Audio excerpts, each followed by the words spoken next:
90.3 FM became a symbol for 21st century media. And now, a new baby is born. Voice of the People Television, VOP TV, youthful, full of vigor and penchant for excellence in the continent's media space, exposing the wrongs, applauding the rights, dissecting the news without fear or favor, through factual and accurate stories and contents. Corruption kills three things and makes a society. Representing the interests of the people and giving them a voice. Voice of the People TV is here to stay towards building a fair society. VOP TV, Voice of the People Television, truly a voice for the people.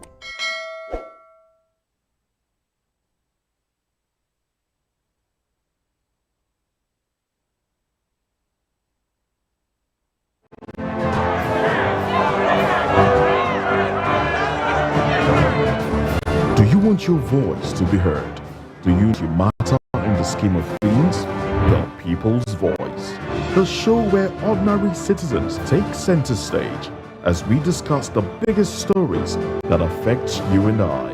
With you in mind, we facilitate lively discussions, debates, and interviews on the topics that matter most to you and I, from social justice to economic empowerment, education to healthcare, governance, and more, tackling tough topics and amplifying your voice. People's Voice, Monday through Thursdays, 7 p.m. to 8 p.m. Join the conversation and make your voice count. The People's Voice. Make your voice count.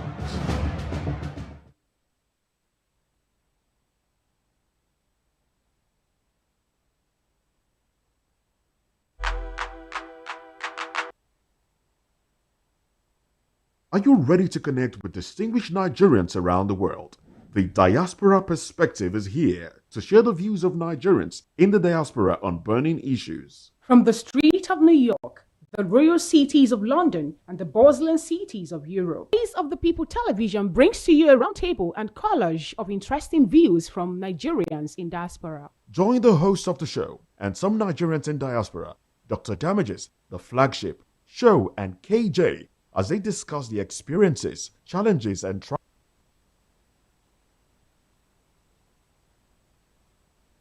In a world where truth is the ultimate power and opinions scream the loudest, it's time to wade through the noise.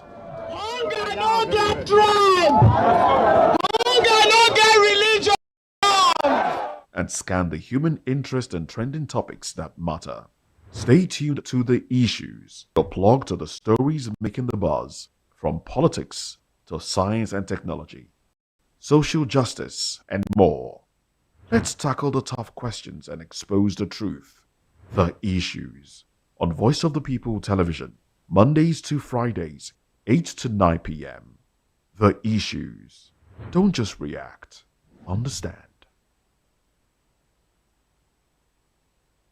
In a world where truth is the ultimate power and opinions scream the loudest, it's time to wade through the noise. Hunger no get tribe! Hunger no get religion! And scan the human interest and trending topics that matter. Stay tuned to the Issues, your plug to the stories making the buzz, from politics to science and technology, social justice. In a world where truth is the ultimate power and opinions scream the loudest, it's time to wade through the noise. Hunger no get tribe! Hunger no get religion! And scan the human interest and trending topics that matter. Stay tuned to the Issues, your plug to the stories making the buzz, from politics to science and technology. In a world where truth, the ultimate power, and opinions scream the loudest, it's time to wade through. In a world where truth is the ultimate power, and opinions scream the loudest, it's time to wade through the noise. In a world where truth is the ultimate power, and opinions scream the loudest, it's time to wade through the noise. Hunger Hunger no get tribe. Hunger no get religion. And scan the human interest and trending topics that matter. Stay tuned to The Issues, your plug to the stories making the buzz, from politics to science and technology, social justice, and more. Let's tackle the tough questions and expose the truth. The Issues, on Voice of the People Television, Mondays to Fridays, 8 to 9 p.m. The Issues. Don't just react. Understand.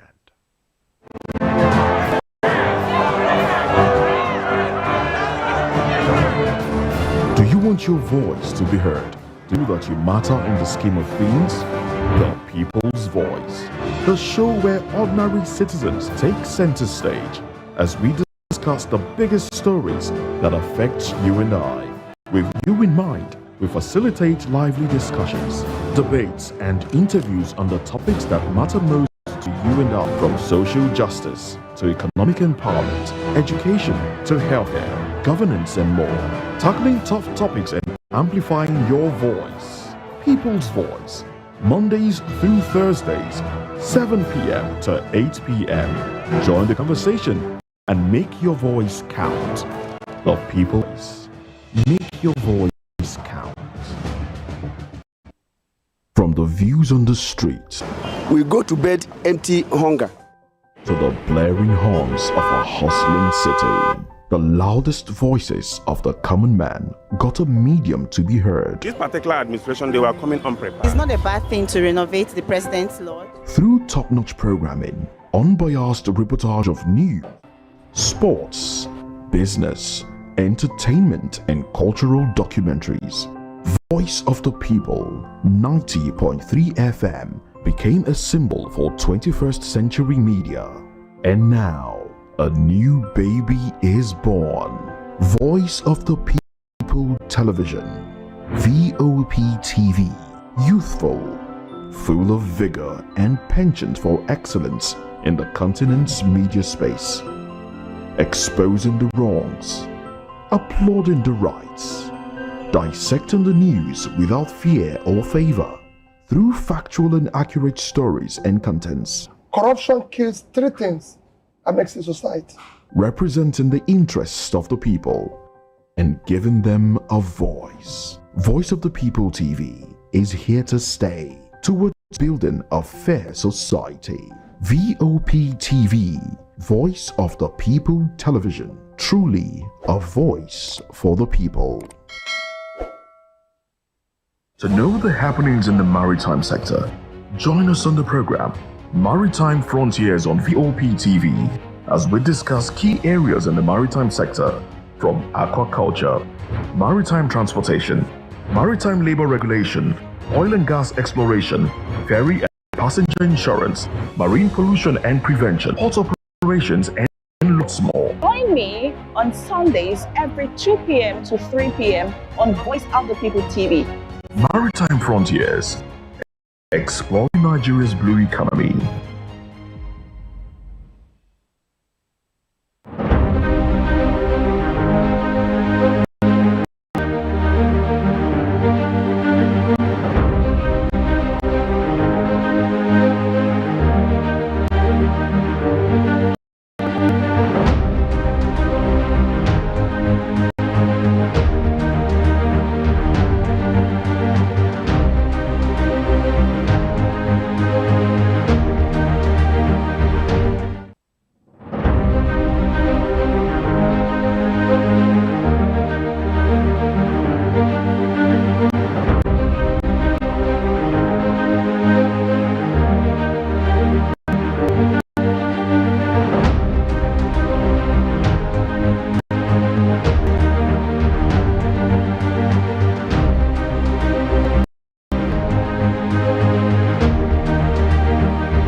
development as the organization's priorities.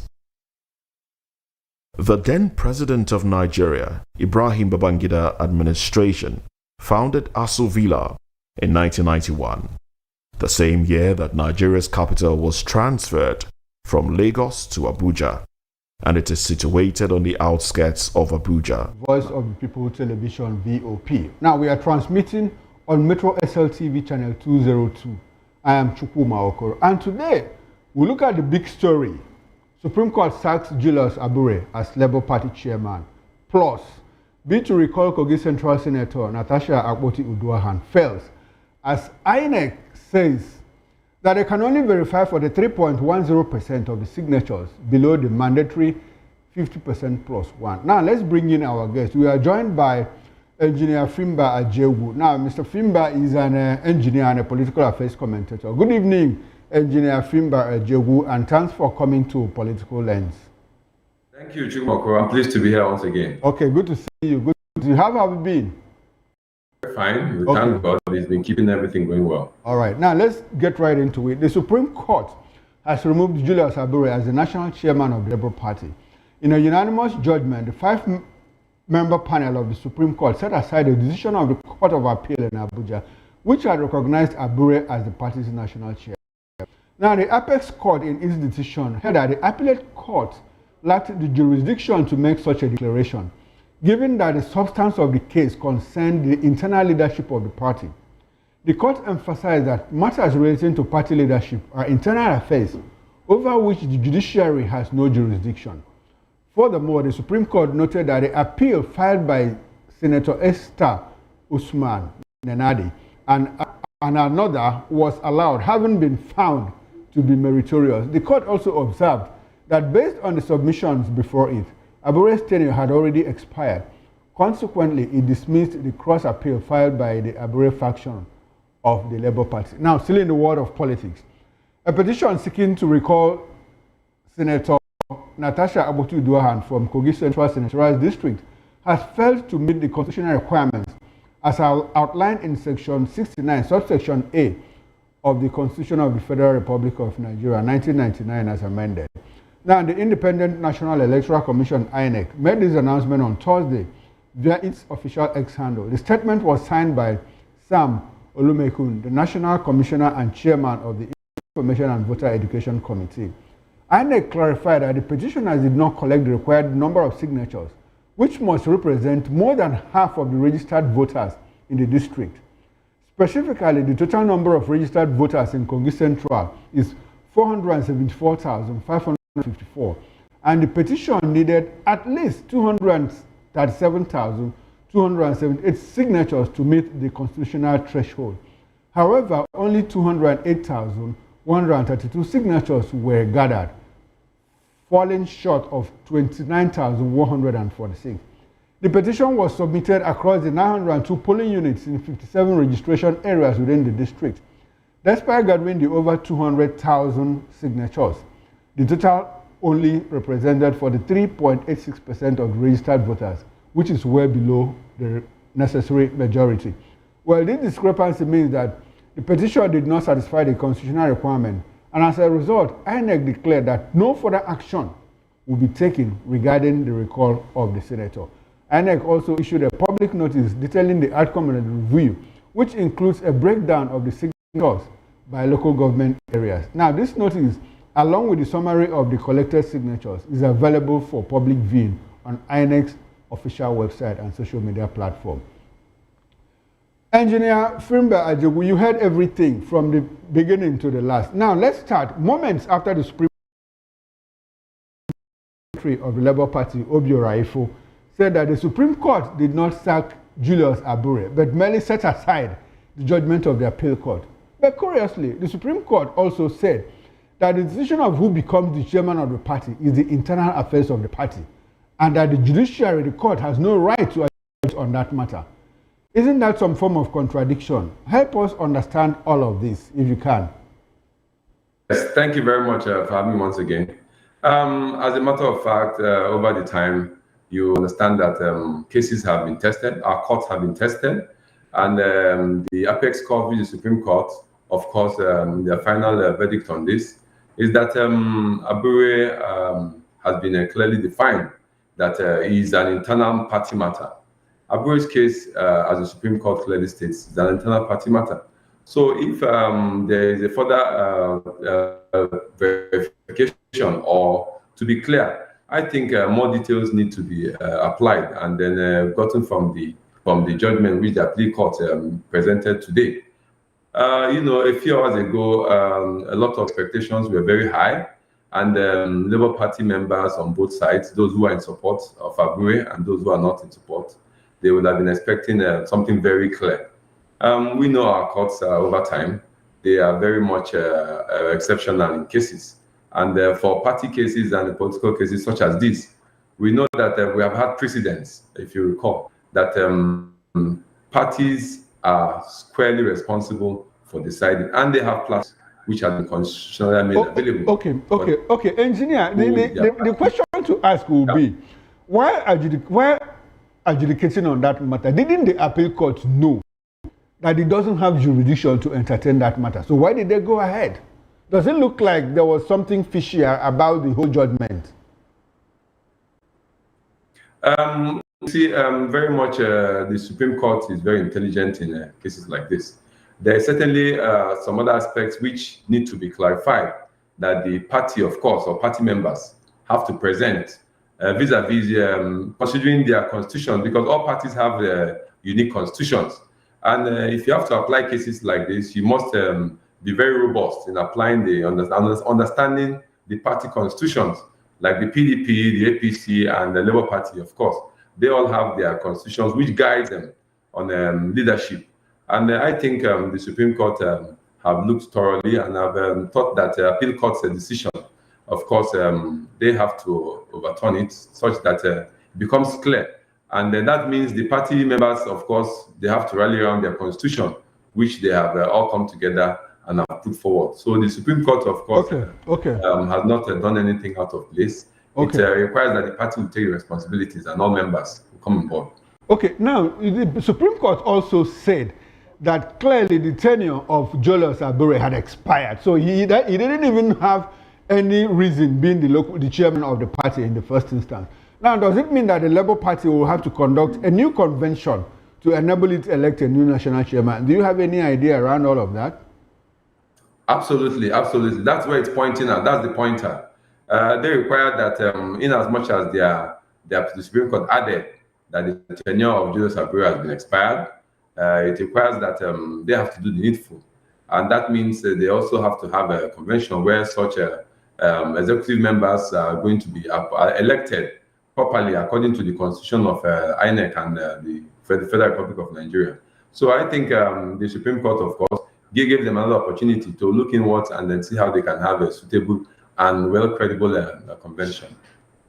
Okay, now recall that the leader of the party, P2B, and the only governor of the party produced, Dr. Alex Oti, had appointed a caretaker committee headed by Nenadi Usman, now which went to court to challenge the chairmanship of Abure, by the way. Now, does it look like this Supreme Court judgment just restored life to the caretaker committee headed by Nenadi Usman? Is that what it should be? Certainly. This period, a lot of political activities will be coming up shortly, and people have been building towards the years ahead.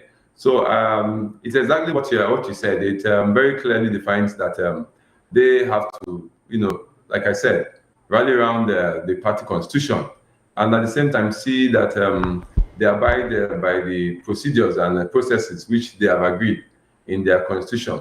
And at the same time that P2B being supposed or assumed the leader of the party, this is an opportunity where he can call all those concerned, and then they can rally around him, perhaps, and the other concerned stakeholders, and then they can forge a better way forward, because certainly the country at large needs an opposition that is vibrant, that can put forward and give the ruling party a competitive, good competition. And then there should be value in the politics of our great country, Nigeria. So I'm thinking that P2B is an opportunity for P2B to rally around all stakeholders, given that this judgment has come at a time a few hours ago or today. They have to look inwards and then see how they can get all concerned stakeholders and give the best for Labour Party at this time. Okay, we'll get into the P2B angle in a bit, but now let's look at it. I want us to go back to what the National Publicity Secretary, Abure, said.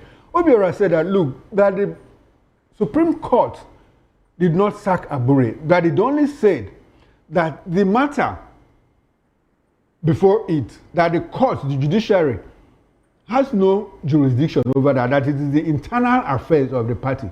Do you see that arm, that faction of the Labour Party going to court afresh to contest anything?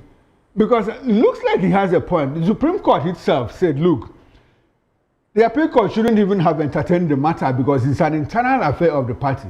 Yet it went ahead to do that. And the Supreme Court also went ahead to declare that Abure's tenure had expired. Why did both courts delve into the matter that the Supreme Court said is an internal affair of a party? So if you put all of these things together, do you think that all is going to be well within the Labour Party? Yes, as a matter of fact, the appellate court acted on facts available to it, and so also the Supreme Court would have also acted at the judgment of the appellate court, and the facts that have been presented by those who presented the matter to the court. What I think is that basically our courts at this point sincerely is being tested, and it has been tested over time, and the Supreme Court's judgment, and at the same time that appellate court which came before the Supreme Court, is an avenue for all members to look inwards at the same time, see those areas where they perhaps have not got some solid facts to put forward to see that Julius Abure is not qualified, or it's what as the PRO of the party and the police secretary of the party is saying it, that Julius Abure does not mean that the court has completely ruled out Julius Abure, that it requires that they go back and then settle as an internal party affair. It means there are a lot of other opportunities, a lot of other things which the party can still do, which of course the court is not in a position to give them all the nitty-gritty. But they have to go back and then do more of their homework in constitution, in vis-a-vis with the INEC constitution and the federal government constitution in terms of party executives. See how they can come up with something and fill the gaps, which of course the Supreme Court may have seen or know that is existing and available at their disposal. Okay, now that Abure looks like he's been shoved aside, what are the prospects of revitalizing the Labour Party, which seems to have been suffering from bad weather? You know, a few months after it lost the 2023 general election, it's been one problem to the other, from Apapa, from Araba to Arabambi, from Arabambi to give us the account records, to Julius Abure and the Umuahia Convention, the Innewi Convention, INEC observed and INEC didn't observe. In all of this, do you think that perhaps, peradventure, that it comes to stay, that Abure has been shoved aside? What are the prospects of the Labour Party coming back with the momentum that it drove in 2023? Is there a possibility it could happen again? Absolutely, absolutely.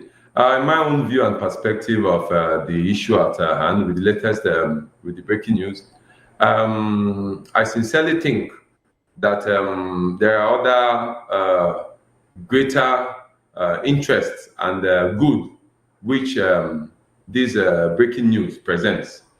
I think they have an opportunity where the candidates, whom they already know, and those whom they know they have capacity, can come forward to present themselves as on the leadership of the party. And I think, before 3 years ago, the party is nothing to write home about. But after the elections, you see a different view with the momentum which the support base and the momentum which Nigerians have made certain things clear, and they shook the political landscape in our great country, Nigeria. It gave a pointer that Labour Party, something deep, something very unique that they have to offer to our great country, Nigeria. And if you look at those critical areas where leadership is lacking, especially in our country, Labour Party have a certain, will I call it, some kind of vision, let me use that, some kind of a vision which is wanting that Nigerians really want such kind of leadership from a party, and a party like a Labour Party, which is very unique. I cannot pinpoint exactly, but it gives us an opportunity to know that with the Labour Party coming on board, however, these turbulent issues they are having, from account issues, financial issues, and leadership, it is something that shows that when they come out of this, they become stronger, better, more robust, and tough to embrace our political terrain better. So I think they've only just graduated from being toddlers and then to being graduates in the political landscape of our country. So, like I still want to recall, the constitution, which brings the Labour Party on board, is very important. They look into it and see how they can fill in some lacunas which have been exposed by these activities and challenges. Okay. Now let's talk a bit about the P2B. Why the storm raised in the Labour Party? You know, a lot of people blamed P2B, called him ineffective, unable to handle the problems of a small party like Labour Party, and wondered how he would have been able to, you know, govern Nigeria. You know, but he maintained his cool and insisted on a systematic pursuit of peace through the courts. Now, does it look like the Supreme Court judgment just validated his position? And what does that say about his brand of politics? Are you able to put it together for the viewer to understand what P2B represents, the brand of politics? You know, when after the 2023 election was won and lost, people expected him to say, oh, now Nigerians get into the street, you know, let's take it back and all of that. And he said, no, please calm down, we'll take through the normal He went to court anyway, and he stayed through the courts. He lost again, and people were like, no, we have to rule, and he said, calm down. Now, when the issue of the Labour Party came up again between Apapa, Arabambi, and all of that, he said, maintain his. At the point, he said, look, I have tried everything possible, but I have not given up hope. Now, people said he was ineffective. Is there any other thing he should have done that he didn't do? Now, look at where Labour Party is. It looks like it's trying to be resurrected again. What does that tell you about the brand of politics that Peter Obi plays? And does he fit into the Nigerian kind of politics? How far can he drive politics with that track of politics? Yes. You see, when you talk of politics in any terrain, any environment, any country, the people are the ones that make the politics. One man cannot make politics in a country. You require the people. And with the people shifting down or drifting perhaps towards P2B for an individual, and then the party being that umbrella which he comes under, the Labour Party. So it is not just about the party anymore. The people are making you understand that they are the ones that are going to decide activities and are going to decide the political terrain and the things that will be happening in terms of politics in our great country. It is what has just made itself unfolding. It has just unfolded itself, these recent elections we had. P2B is just one candidate. He presents his services to the country, he presents what he intends to offer, and then the people bought into it. So it means the people can buy into an individual, regardless of the party. If perhaps such a candidate can come from PDP, and then give services which is germane, services which are sincere, and presents himself that yes, these are the things he intends to do, with his back with credible records, past records, the people will examine and check and verify and see that yes, such a person can be given an opportunity to serve this great country.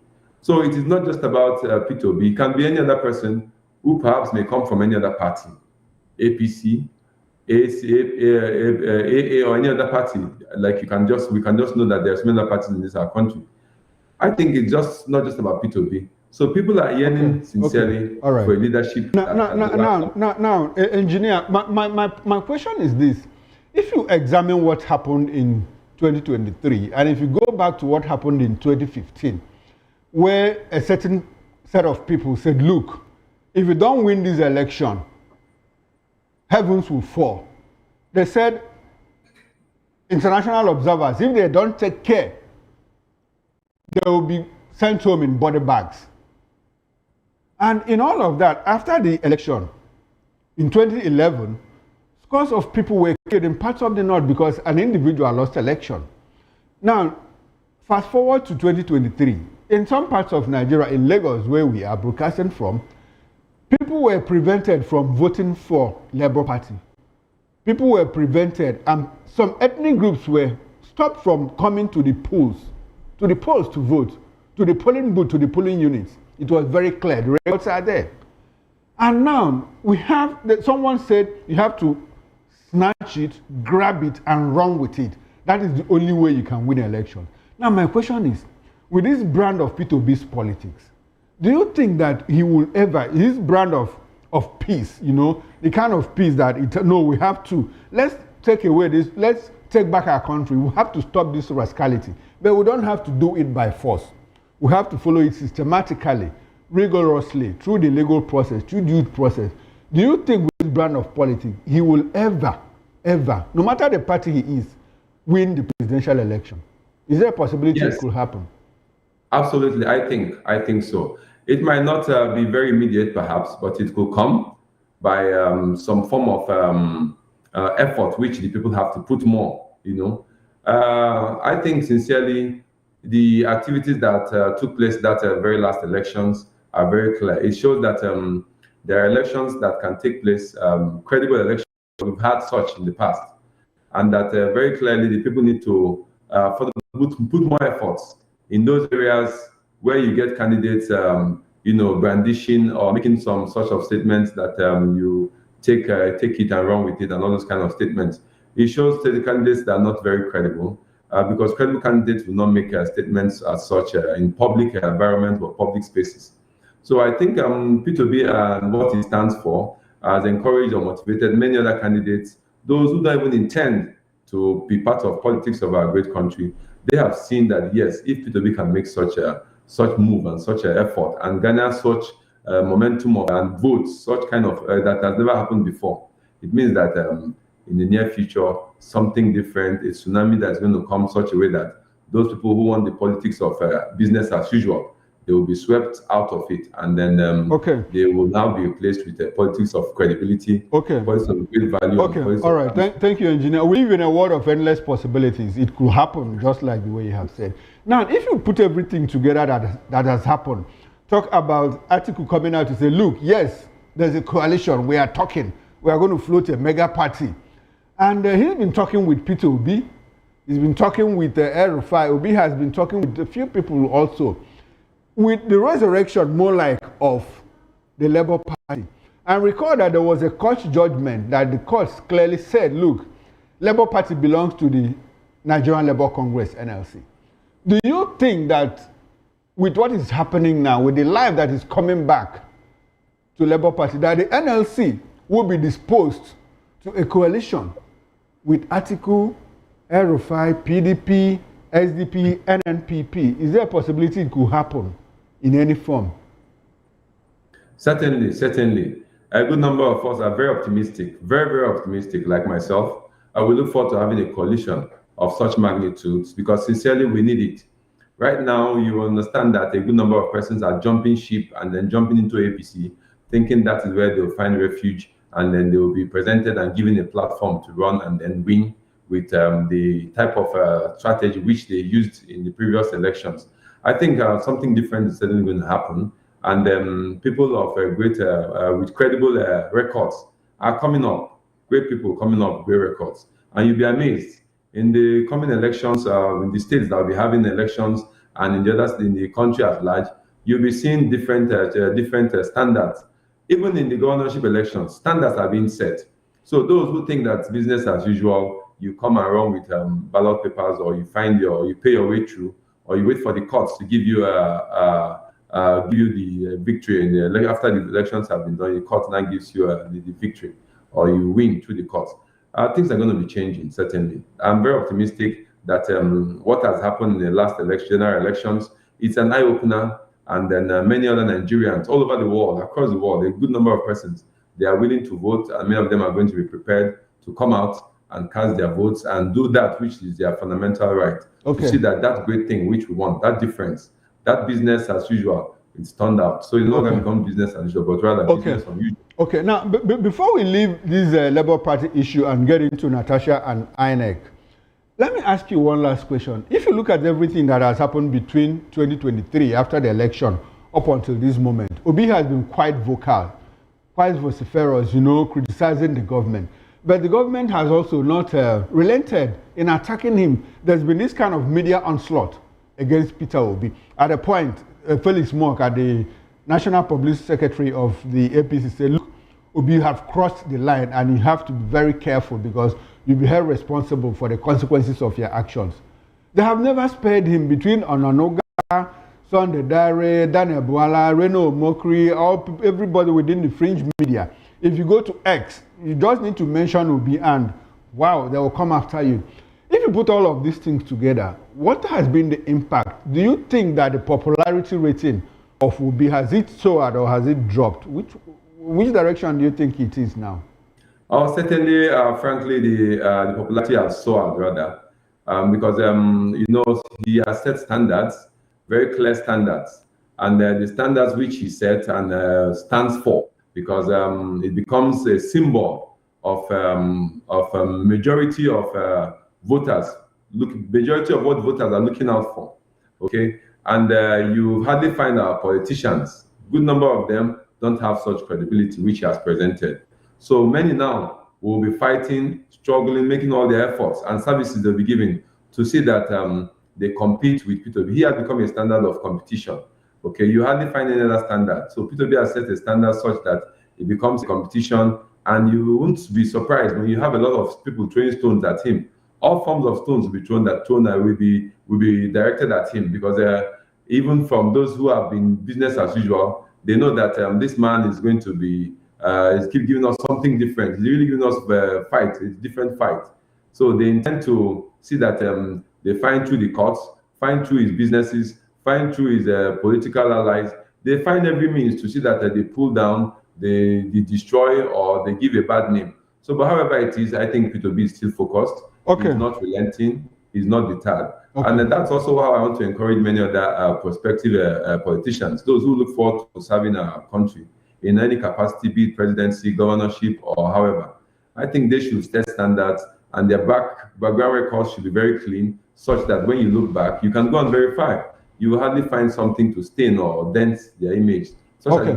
All right then. All right. Thanks very much, Engineer Frimba Ajebu. Now let's get into the Natasha case. Yesterday, INEC said that the effort to recall Senator Natasha Akpoti-Uduaghan and Kogi Central has failed because they couldn't verify up to 50% plus one of the signatures as required by law to begin the process of recall. It said in its press statement, that's INEC press statement, that there is no further action.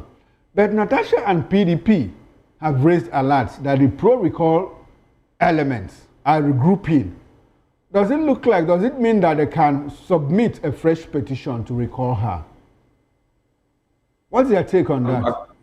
I think in as much as this petition did not fly because it fell short of the 50% requirement, whoever must have convened or must have mobilized or must have made any effort to see that the petition flies, I think they must do a little extra work so that INEC will also give an opportunity to present one more time, perhaps, the required number of petitions. If they get above the benchmark, I think it becomes very valid that the senator, the distinguished senator, should be recalled. Such also gives us an eye-opener that many other senators who certainly have one thing or another pulling that's not very much suitable for their constituents, they have an opportunity to put up petitions and make sure that they meet up the requirement, because now they won't want to just put up petition, make all the effort, and then it becomes a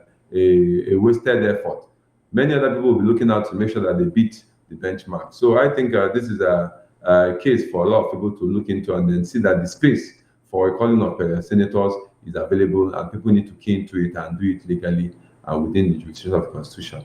Okay, now it looks like this Natasha story is still a developing story, because the other day Natasha said that Godswill Akpabio and Yahaya Bello, that they are planning to kill her. I don't know if you listened to that her statement what she made, where during the reception during the reception rally at Kogi Central, you know, after they tried to stop her, you know, from coming back with a convoy. She had to get into Kogi State with a chopper, helicopter, and all of that. You know, and since she said, okay, good, you heard her say that, look, they tried to kill me. They held a meeting at Nikon Transcorp Hilton, and this person drove Yaya Bello, Senator Asokwo drove Yaya Bello to Godswill Akpabio and all of that.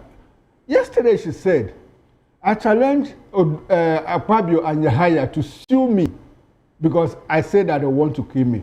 Does it look like she has credible information regarding that? And again, she said, I have information about sexual harassment, sexual advances made at me by Godswill Akpabio. I will present it at the right time. Do you think she has information that can destroy the Senate president? Well, frankly, I may not know Senator Natasha very much. However, Senator Godswill Akpabio, I just know that they are all politicians. Okay. And to be sincere, it's unthinkable that what our politicians can do at certain points in time. Very, very unthinkable things they do. If this allegation is that they intend to kill her, well, she's challenging all the accusations on Godswill Akpabio. So it's up to him or his allies to take up the matter and then sue so she can make her evidences available. But however they intend perhaps to let it lie, it's perhaps... Okay, no. What I'm saying is, engineer, what I'm saying is like, Ajogu, and I say, I'm going to kill you. Okay, you are trying to kill me. I have information that you are trying to kill me. Will you just keep silent? Does it? What I'm saying is the silence, does it look like an acquiescence of what Natasha said? Well, knowing her kind of person, okay, the Senator Godswill Akpabio, knowing her kind of person, because of course they must have done one or two deals as senators in the chamber. They know each other and they know the kind of threats. There are persons that will tell you they want to kill you. You just wave it aside. There are persons that will tell you they want to kill you. You take it very seriously. Okay. So I'm not saying that perhaps what she's saying is not in place, but certainly they know themselves better and they understand their language. So if she's making such allegations, he knows what to do. And she as well knows where to strike or what she's targeting at so that she can now have all the evidences at the right time. So normally on an ideal case, when such allegations are laid, it is expected that you sue whoever is presenting such allegations and then let the court take its full place in any of such allegations. So I expect that if Natasha has presented herself with such accusations, it's up to the person who she's presenting it to, the senator, the distinguished Senate president, well, to do what is expected of him on that particular issue. Okay. Now, while thanking God and praising the resilience of our constituents for standing by her, Natasha said, you know, 1 down, 2 more to go. Are you able to help us interpret what that means? Is there a possibility you could run around it? 1 down, 2 more to go. Quite frankly, I cannot fathom exactly right now what she meant. Maybe within her circle, those whom she's talking about or talking to, they understand better what that means. Except you tell me what it means, then I will get to know. I don't know. That's why I'm asking you, the analyst. That's why I'm asking the analyst. I don't know. I'm so sorry. I'm not sure I understand what she meant by that. Okay. Now, if you examine the recall process in Nigeria, let's move away from Natasha's case and look holistically at the recall process. Do you think that it will ever be possible to recall any legislator in Nigeria? In the same Kogi State, they tried it in 2017 against Dino Melaya. It failed, short of verification of the signatures too. With our voting system, with the style of registration, do you think it will ever be possible? The cumbersomeness, the complexities of recall process, do you think that Nigerians can ever? I don't know if you know the process very well, because after the verification, you also have to go to the poll, either yes or no, and get 50% of the number of voters that registered in that locality, in that constituency, plus 1. Do you think it will be possible, if you look at the complexities, the barriers put, in the process by the framers of that constitution? Do you think there's a possibility it could happen? Yes, Chuma, I will be sincere with you. It's very possible. And like you know, good things don't come easy. The process could be tedious, and maybe as a matter of with time, the constitution could be reviewed, and INEC laws in that regard can be reviewed, because it clearly shows that for us to have senators, elected senators, we must be a thorough job in understanding the kind of person we are voting in, because the process of recalling at this time is a tedious one, such that we won't want to go through the process of recalling. So it behoves on us to understand that before you elect, during the election periods, before you elect a senator, you must look deeply. We must all, as a constituency, look deeply, understand our senator, who is going there to represent us, what is his background, what does he intend to offer, what does he have to offer, not just the money that the aspects of it and all that empowerment which they present. There's a lot more about giving service to the people in your constituency and in terms of the projects. So I think it's very possible that such will can take place, because as it's been tested at this point in time, it has been tested in Dino Melaye's case, like you mentioned, and some other cases. Perhaps it has not been successful. But I think with time, when we keep testing them, we definitely have it to fly. Okay, now, Engineer Ajewu, as a wrap, Nigeria is burning. Troji Bello killed 12 farmers somewhere in Sokoto, and in other parts of northwest and northeast, even in the southeast, 19 villages were sacked by herders, gunmen with assault rifles. In parts of Benue Plateau, scores of people were killed. And on Wednesday, our president jumped into a jet and went to France on a 2-week working visit. Does it look like the lives of Nigerians don't mean anything to the president anymore? What's your reaction to the fact that in all of this, the bedlam in the country, our president found it convenient to travel to France to spend 2 weeks, and that will be 21 days he'll be spending in that country in just 60 days. What's your reaction to that? Frankly, I think, as a matter of fact, if I were the president, perhaps I wouldn't have to migrate to my country. Because if you compare the activities on ground, you see there are a lot of things happening, which of course are not good and are not good to the ears. With the challenges around, living the country is not the best. Full of patriotism, country first. Like you hear the slogan, America makes, America first. It's not a mistake. It has to be intentional. I want to also use the opportunity to challenge Mr. President that he has to take us very seriously, and he has to be intentional about it. Going outside to look for foreign investment and all that stuff, they will never consider you first. They will always consider their countries first. So you being our elected president, you must serve us first, because you're there to serve. So I am not in support of him leaving the country when there are a lot of activities that are not very good to the ears. He has to sit and attend to them as they come. He can also send somebody to go and represent him outside. That's the best thing he could do. But for serving our country, he has to be on the seat and give the best service in himself, personally, to the people. Okay, now, Engineer Ajewu, can you give us, in 1 minute, can you give us your concluding thoughts on the topics that we talked about this evening? Yes, sincerely, the topic just clearly shows there are turbulent times, and it only makes us come out stronger, because they go them with time, they will fizzle out, and it also presents a lot of lessons for us to learn. However, all those who are the key actors right now, they probably will not be there the next 20, 30, 40 years, but those who will be coming on board have something to look up to and learn from. And I certainly want to believe that we want to take our future for granted. We must learn to give ourselves the best in our great country, because there's no other country we have. And there are cases whereby certain things fall out of place. They can go indoors and settle it out, like the case of the senator, the Senate President, and Senator Natasha. It could be settled out. And however it is, we wouldn't have to suffer this much.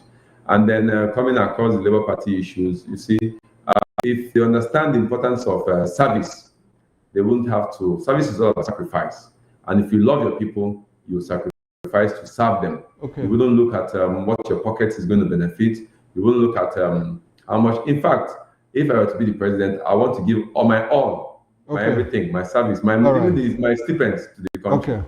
All right, Engineer Ajagu, I wish I could allow you to say more. Unfortunately, this is where we'll have to wrap up the show.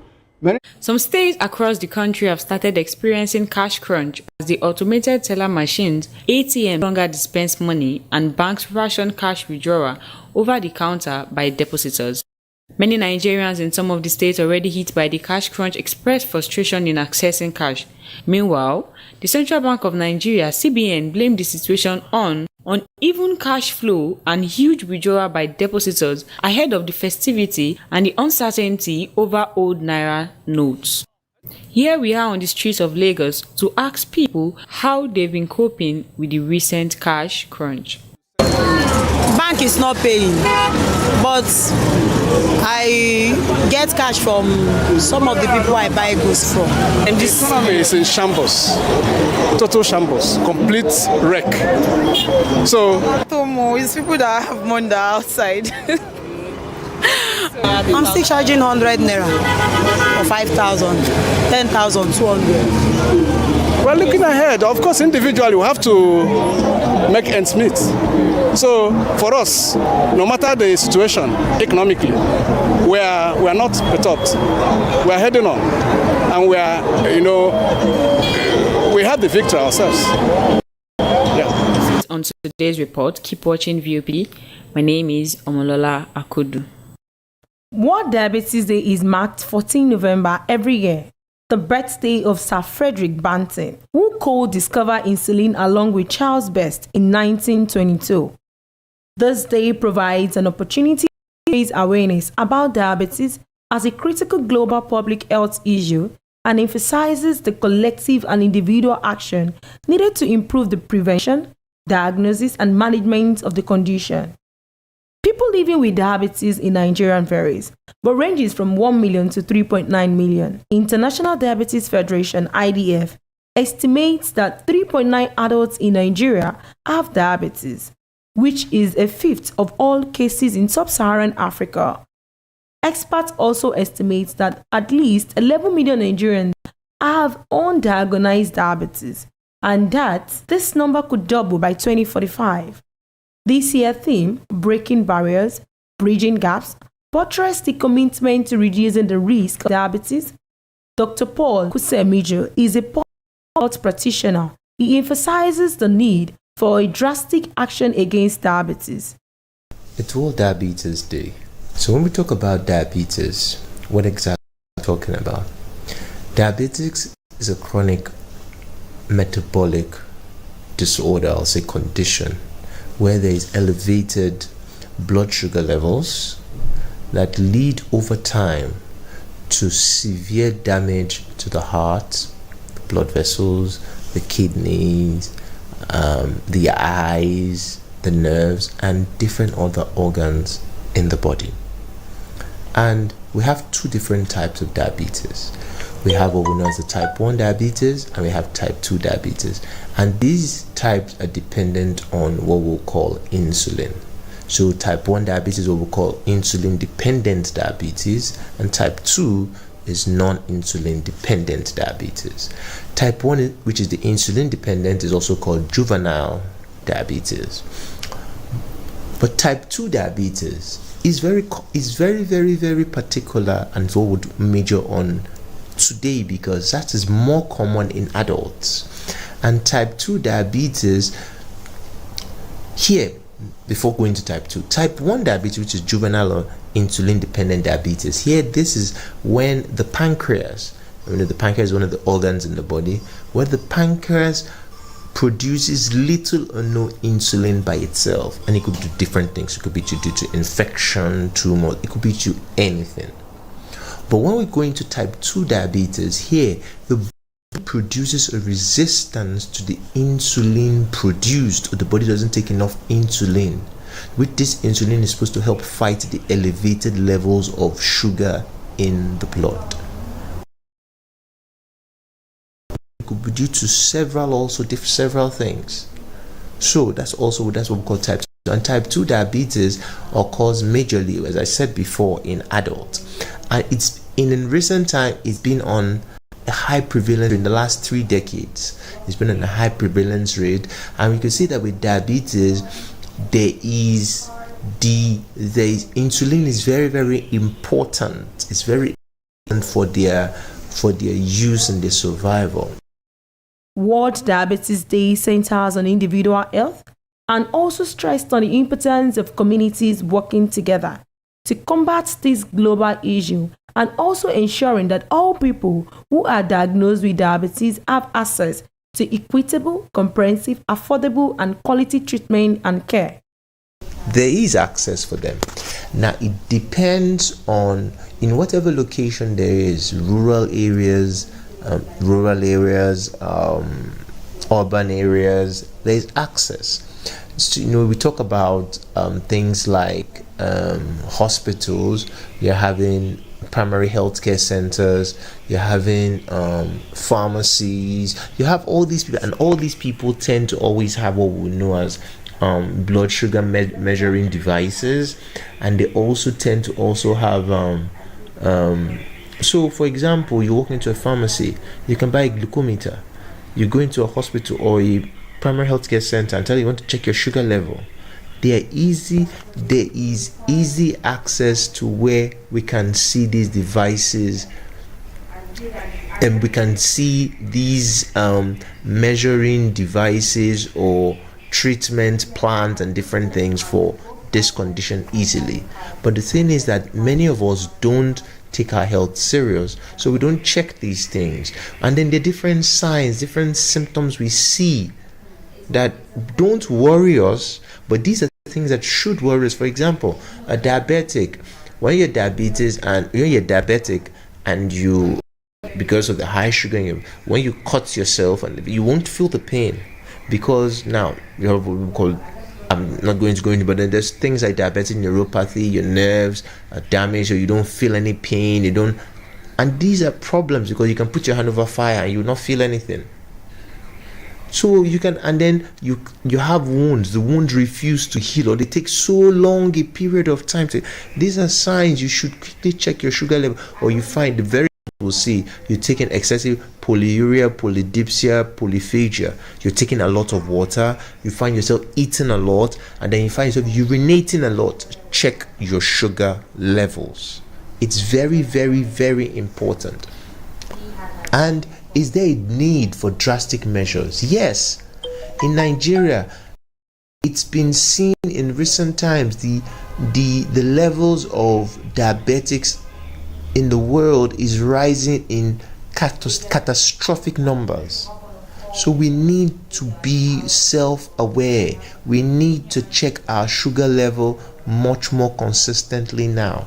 We need to make sure that we are on a day-to-day basis making sure that our sugar level is kept within normal range normally. So if you do, as I said, you find yourself that you eat a lot, you take a lot of water, you urinate a lot, please go to a primary healthcare center next to you, go to any hospital beside you, go to any lab beside you, and tell them you want to check your sugar level.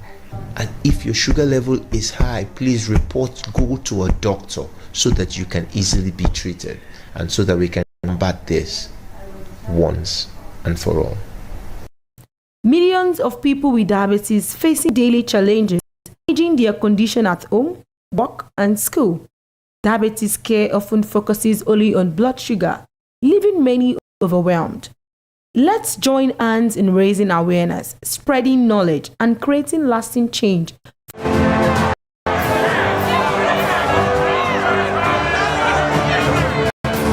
Do you want your voice to be heard? Do you that you matter in the scheme of things? The People's Voice. The show where ordinary citizens take center stage as we discuss the biggest stories that affect you and I. With you in mind, we facilitate lively discussions, debate, and interviews on the topics that matter most to you and I, from social justice to parliament, education to healthcare, governance, tackling tough topics and amplifying your voice. People's Voice, Monday, Thursdays, 7 p.m. to 8 p.m. Join the conversation and make your voice count. The people's voice. Make your voice count. The name is Dr. Where ordinary citizens take center stage as we discuss the biggest stories that affect you and I. With you in mind, we facilitate lively debates and interviews on the things that matter most to you and I, from social justice to economication to healthcare, governance and more, tackling tough topics and amplifying your voice. People's voice. Mondays through 7 p.m. to 8 p.m. Join the conversation and make your voice count. The people's voice. Make your voice count. From the views on the street, we go to bed empty hunger, to the blaring horns of a hustling city, the loudest voices of the common man got a medium to be heard. This particular administration, they were coming unprepared. It's not a bad thing to renovate the president's lawn. Through top-notch programming, unbiased reportage of news, business, entertainment, and cultural documentaries. Voice of the People, 90.3 FM, became a symbol for 21st century media. And now, a new baby is born. Voice of the People Television. VO youthful, full of vigor, and penchant for excellence in its media space. Exposing the wrongs, applauding the rights, dissecting the news without fear or favor, through factual and accurate story and contents. Corruption kills three things and makes a society. Interest of the people and giving them a voice. Voice of the People is here to stay towards building a fair society. Voice of the People Television, truly for the people.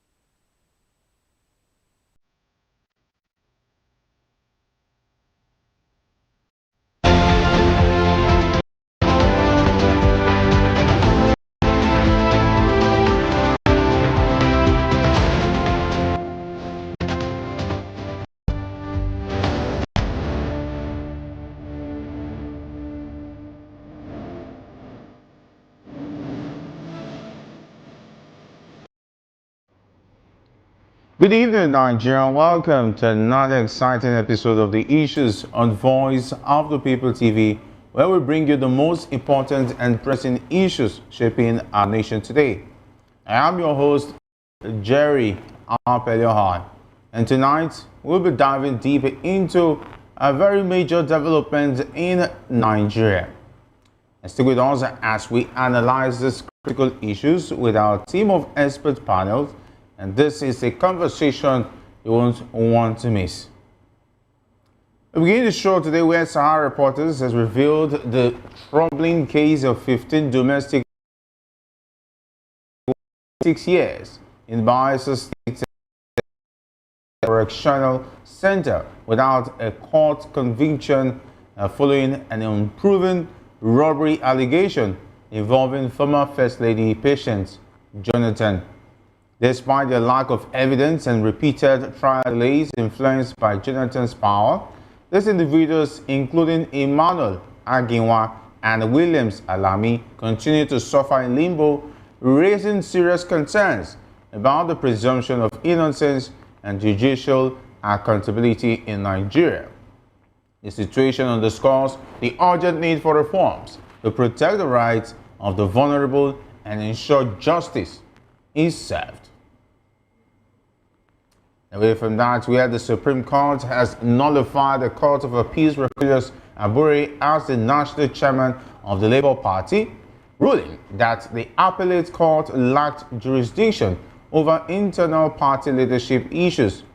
The Apex Court highlighted that such matters are internal affairs, purview of judicial oversight, and noted that Abure's tenure had already expired. And still more this time around, that where Hakeem Baba Ahmed has resigned as the special advisor on political matters to Vice President Kashim Shettima, as reported by Daily Trust. His resignation, which took place 2 weeks ago, follows a confrontation with Bello Matawalle, the Minister of State for Defense, over conduct at the Northern Elders Forum. Matawalle criticized the NEF as a political paperweight after it